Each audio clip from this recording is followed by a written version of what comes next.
మనం తిరుప్పావైలో ఇప్పటి వరకు 10 మంది ఆళ్వార్లను నిద్ర మేల్కొల్పాము.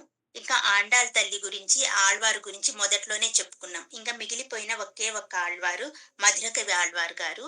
వారి గురించి ఈరోజు మనం తెలుసుకుందాం. ఎందుకంటే నమ్మాళ్వార్ గారు, మధురకవి ఆళ్వార్ గారు ఒకే ఒకే ఒకే కథలో మమేకమై ఉంటారనమాట. కాబట్టి మధురకవి ఆళ్వార్ గురించి కూడా మనం తెలుసుకుందాం ఎంతో కొంత. జై శ్రీమన్నారాయణ.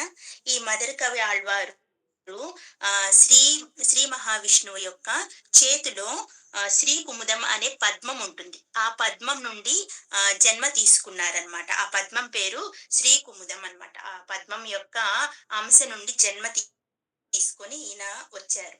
వచ్చిన తర్వాత ఈయనకి కొద్ది రోజులు పెరిగి పెద్దయిన తర్వాత ఈ ప్రాపంచిక విషయాల పట్ల వైరాగ్యం వచ్చేసింది.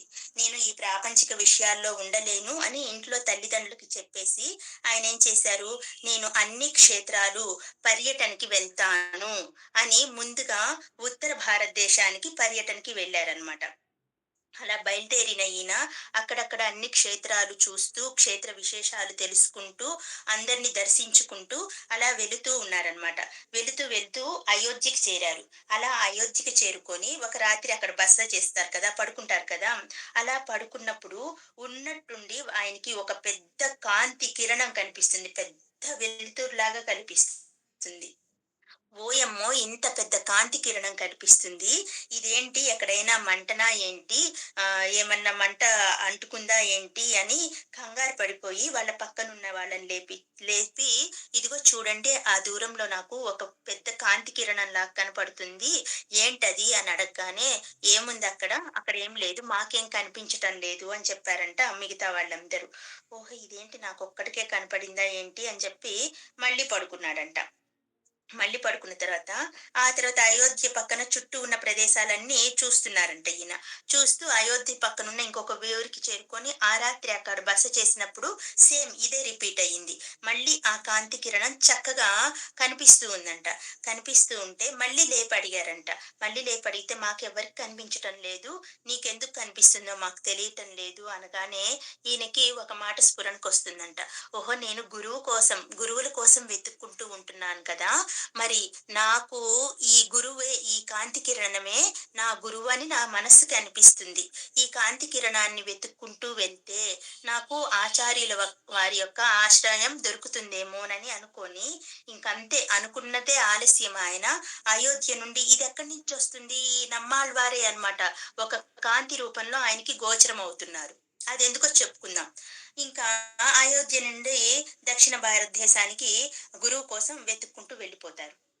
అలా వెతుక్కొని ప్రయాణం చేసి చివరికి ఆళ్వార్ తిరునగర్‌కి చేరుతున్నారు.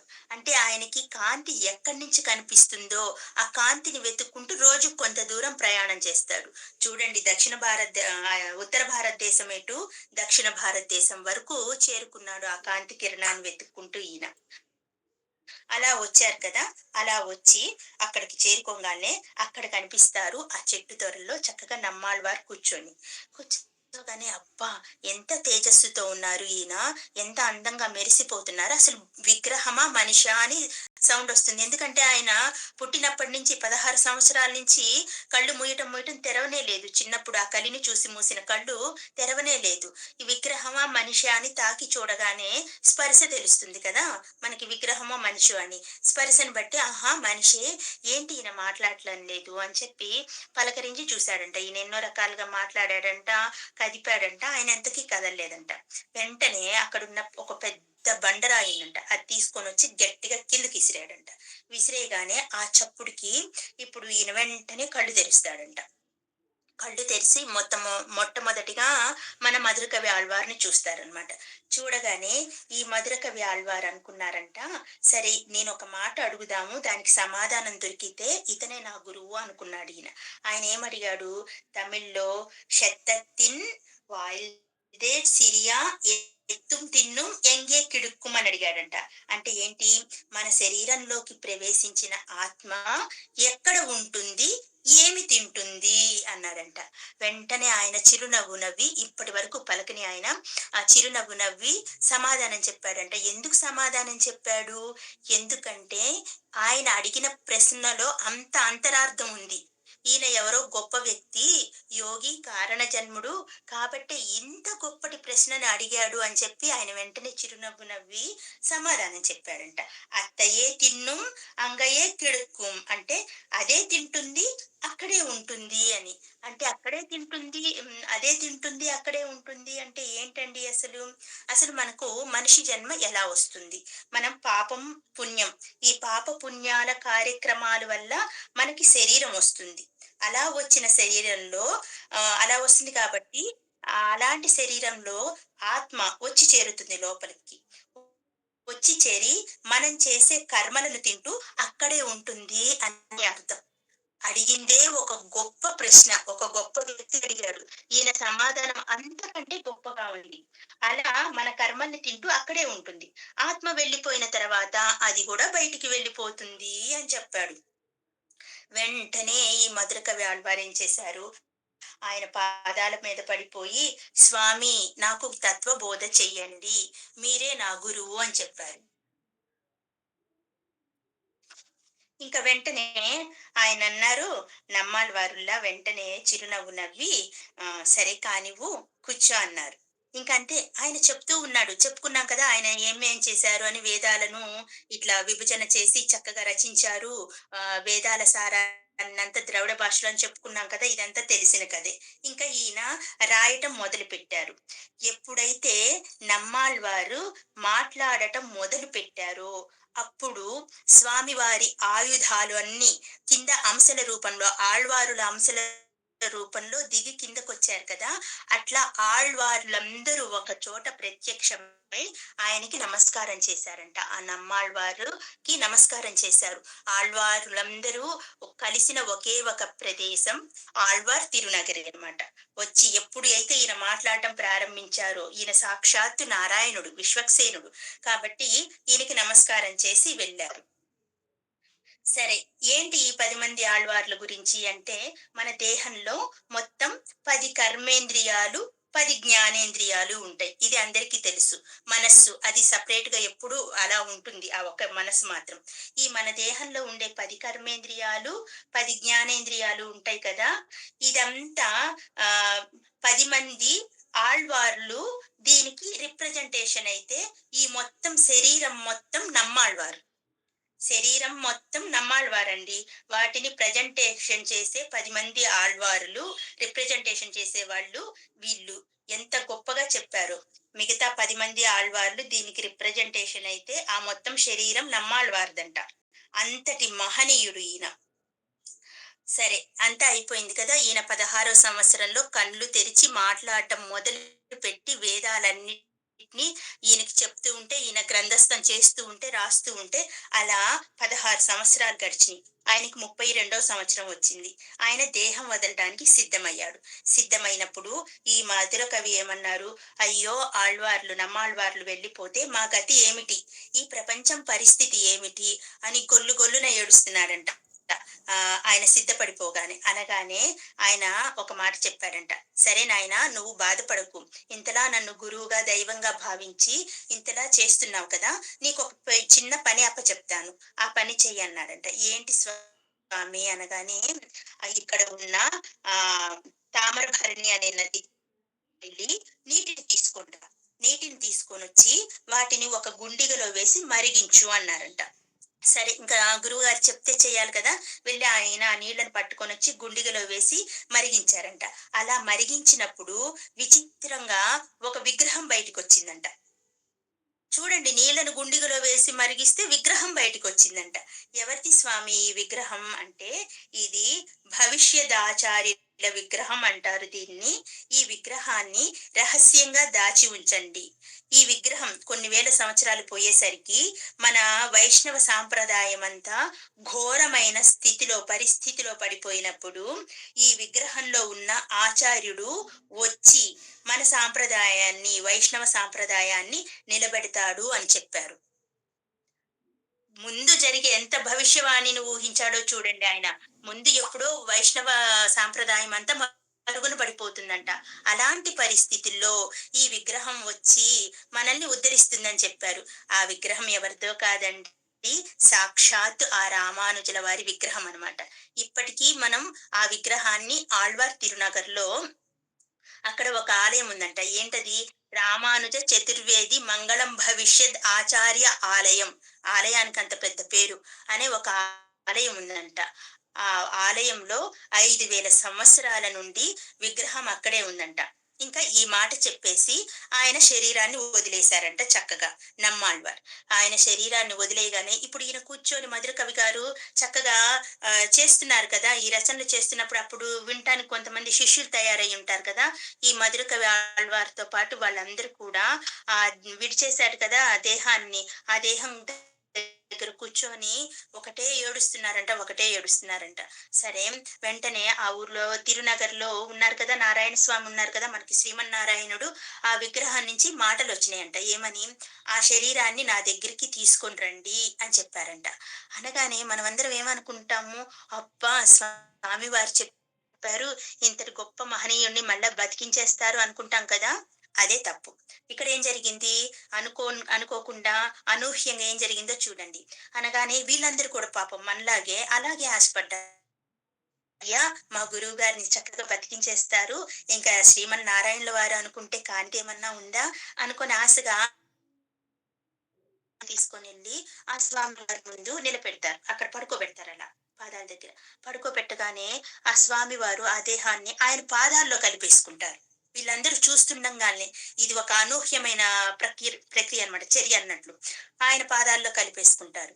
వెంటనే ఈ మధుర కవి ఆళ్వారు అయ్యో! నారాయణమూర్తి గారి పాదాల దగ్గర ఆ శ్రీమన్నారాయణుడి పాదాల మీద పడి, స్వామి ఏంటి మీరు తీసుకురమ్మంటే బతికిస్తారేమోనన్న ఆశతో తీసుకొచ్చాం కదా! మీరిలా మీ పాదాల దగ్గర కలిపేసుకున్నారే అని చెప్పి ఆయన పాదాలు పట్టుకొని ఏడుస్తున్నాడంట. ఇంత ఘోరం చేస్తారా మీరు? అనగానే అప్పుడేం చేశారు విష్ణుమూర్తి అంట కరిగిపోయాడట. కరిగిపోయి అయ్యో! ఏడవకు ఇలాగా ఉండు అని చెప్పి విష్ణుమూర్తి తనలో నుండి ఒక అర్చామూర్తిని తీసి మధుర కవి ఆళ్వార్‌కి ఇచ్చి, ఈ విగ్రహ రూపంలో ఆ నమ్మాళ్వారు బతికే ఉన్నారు అని చెప్పారంట. ఇంకా విష్ణుమూర్తి ఏం చెప్పారంట, ఈ వైష్ణవ సాంప్రదాయం నశించే పరిస్థితి ఒకనాటికి వస్తుంది.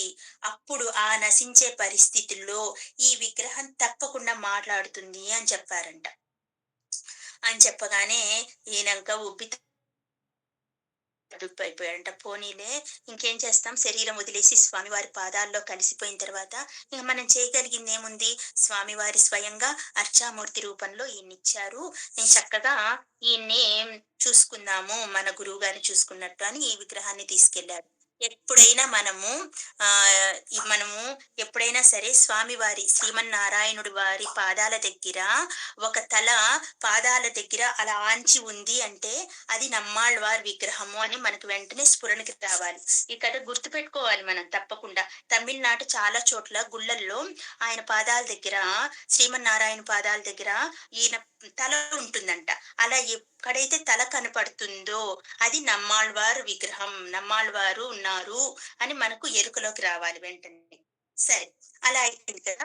ఆ విగ్రహాన్ని ఈయన తెచ్చుకొని ఎంతో చక్కగా భక్తి శ్రద్ధలతో చక్కగా పూజిస్తున్నాడంట. అందరూ స్వామివారి మీద పాశురాలు చేస్తే, ఈ ఒక్క మధుర కవి ఆళ్వార్ మాత్రం ఈ నమ్మాళ్వారు గారి మీద పాశురాలు చేశారు. 11 పాశురాలు చేశారు. నమ్మాళ్వార్ గురించి పాశురాలు చేశారు. పాశురాలు చేసి ఆయన తన శిష్యులకందరికీ ఒకటే మాట చెప్పారు. ఎవరైతే ఈ 11 పాసురాలను భక్తి శ్రద్ధలతో 11,000 సార్లు అనుసంధానం చేస్తారో, అలా చేయగలిగితే అప్పుడు ఈ విగ్రహం మాట్లాడుతుంది అని చెప్పారంట. అరెరే! ఇంక నాబోటోళ్ళు ఉంటారుగా కొంతమంది విమర్శకారులు, వాళ్ళనుకున్నారంట. అరెరే! విగ్రహం ఎట్లా మాట్లాడుతుంది? ఈయన భలే చెప్తున్నాడే, ఈయన భలే చెప్తున్నాడు. విగ్రహం ఎట్లా మాట్లాడుతుందబ్బా! అని చెప్పి అన్నారంట. అనుకోని అడిగారంట. అడిగేసారంట. అనుకోనేం ఊరుకోలా. అడిగేసారంట. అడిగేసేయగానే నిజంగానే మీరు ఎవరైనా సరే ఈ 11 పాసురాలను భక్తి శ్రద్ధలతో 11,000 సార్లు మీరు చేస్తే తప్పకుండా ఈ విగ్రహం మాట్లాడుతుంది. దీనికి నిజంగానే ప్రూఫ్ ఉందండి. నాదముని అనే ఆయన 11,000 సార్లు కొన్ని నెలల పాటు ఆయన దగ్గర ఉండి చేశారు. చేసినప్పుడు నమ్మాళ్వారు మాట్లాడారు. ఇది నిజంగా వాస్తవంగా జరిగింది. సరే మన నాదముని గురించి, నాదముని గారి గురించి చెప్పుకోవాలంటే అదొక పెద్ద స్టోరీ. కానీ చెప్పుకుందాం మనకి అవకాశం దొరికినప్పుడు. మనం ఇప్పుడు ఒకసారి ఆళ్వాచార్యుల ప్రార్థనలోకి వెళ్ళిపోవాలి. అక్కడేముంటుంది? శ్రీశైలేశ దయాపాత్రంలో లక్ష్మీనాథ సమారంభాం నాథయామున మధ్యమాం అస్మదాచార్య పర్యంతం వందే గురు పరంపరాం అని ఉంటుంది కదా. అక్కడుంది చూడండి. లక్ష్మీనాథ సమారంభాం నాథ యామున అంటే నాథముని, యామునాచార్యుల వారు ఇద్దరు ఆచార్యుల వారి గురించి అక్కడ వివరణ వచ్చిందనమాట. అంటే వీళ్ళిద్దరూ కలిసిపోయి ఉంటారు, నాథ యామున అని. నాథముని ఒకరు, యమునాచార్యుల వారు ఒకరు. ఇద్దరి గురించి కూడా తెలుసుకోవాల్సిన అవసరం ఎంతైనా ఉందండి. వీళ్ళు వైష్ణవ సాంప్రదాయానికి ఎలా తోడ్పాటు అయ్యారు అనే దాని గురించి. సరే, అలా ఆ నాథముని ఒకసారి వైష్ణవులకి ఇలాంటి పరిస్థితి వచ్చినప్పుడు వెళ్ళి 11,000 సార్లు చేసి ఆయన నమ్మాళ్వారు పలికారు, మాట్లాడారు ఆయనతో. దీనికి ప్రామాణికం ఉంది. సరే, నాథముని గురించి చెప్పుకునేటప్పుడు ఆ మిగతా స్టోరీ కంటిన్యూ చేసుకున్నామండి. ఇది మధుర కవి ఆళ్వార్ గురించి అర్థం. ఆయన పద్మం నుండి ఉద్భవించారు కదండి. ఇప్పుడు ఈయన ఇలా నమ్మాళ్వారు అసలు పలకుండా మెదలకుండా ఉండేసరికి ఆ సాక్షాత్ శ్రీమన్నారాయణుడే అనుకున్నాడంట. ఏమిటిది? నేను చక్కగా నా కైంకర్యాలన్నీ ద్రవిడంలో జరగాలని దానికి ఈయన్ని నియమించి పంపిస్తే ఈయన ఇలాంటి యోగ స్థితిలో ఉండిపోయారే, ఈయనకి ప్రచోదనం కావాలంటే ఎలా? ఈయన హృదయంలో నా కమలం వికసించాలంటే ఎలా? ఈ సహస్రారంలో ఉన్న పుష్పం విచ్చుకోవాలంటే ఎలా? అని చెప్పి ఆలోచించి ఆహా, నా చేతిలో ఉన్న పద్మం నుండి జన్మ తీసుకున్న మధుర కవి ఆళ్వారైతే దీనికి సరివైన వారు అని నమ్మాళ్వారు గారిని కాంతి రూపంలో మధుర కవి ఆళ్వారికి చూపించారు మనకి శ్రీమన్నారాయణుల వారు. ఎందుకంటే ఆ పద్మం నుండి జన్మించారు కాబట్టి మధుర కవి గారు ఆ పద్మాన్ని వికసింపచేయటానికి, ఇక్కడ కూర్చొనున్న నమ్మాళ్వార్ అనే పద్మాన్ని వికసింపచేయడానికి ఆయన పద్మాన్ని స్వయంగా పంపించి వికసింపచేసి మనకి ఇంతటి గొప్పదాన్ని అనుగ్రహం చేశారు ఆ శ్రీమన్నారాయణుల వారు. ఇంతటి చక్కటి ధనుర్మాసంలో మనం ఆళ్వారుల యొక్క గురించి తెలుసుకోవడం, వాళ్ళ కథలు చెప్పుకోవడం, వినటము మనకు నిజంగా ఆ శ్రీమన్నారాయణుడు ఇచ్చిన భాగ్యం. ఆయనే అన్నాడు ఏమని? నన్ను సేవించుకోవటం కాదు, భాగవతుల్ని సేవించుకోవడం నాకు ఇష్టం అన్నాడు.